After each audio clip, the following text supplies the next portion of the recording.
What can happen as streetball players is you're so passionate about the game and you're so passionate about getting better and wanting to play that we kind of shortchange that cycle. We shorten it by having more activity than we do rest. And so ideally what we would do is we would lengthen that cycle. What I mean is by lengthening it, we try to keep it in balance better by having it be as close to sort of 50% activity and effort and then 50% rest and recovery.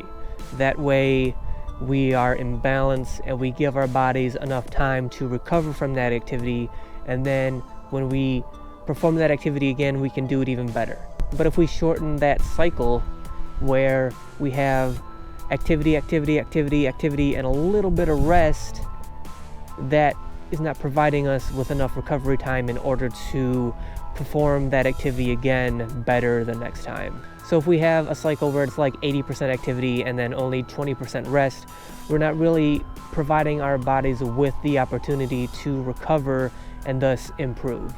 And when we continually shortchange that cycle, what happens is our improvement starts to lessen, our progress and growth starts to lessen, and maybe it sort of plateaus and then it just stays there. Or if you continue to shortchange that cycle, you'll notice a decrease in ability and progress. And that's what I'm talking about when I say overtraining.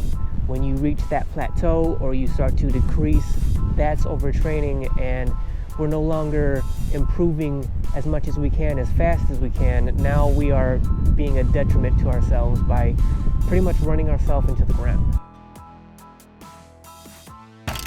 And so using our time wisely is very important, because now we have the opportunity to balance out that cycle as much as possible, to train as hard as we can, and then we also have the time to recover then from that training in order to let our bodies grow and improve so that we can train again and be better the next time, and so on and so on.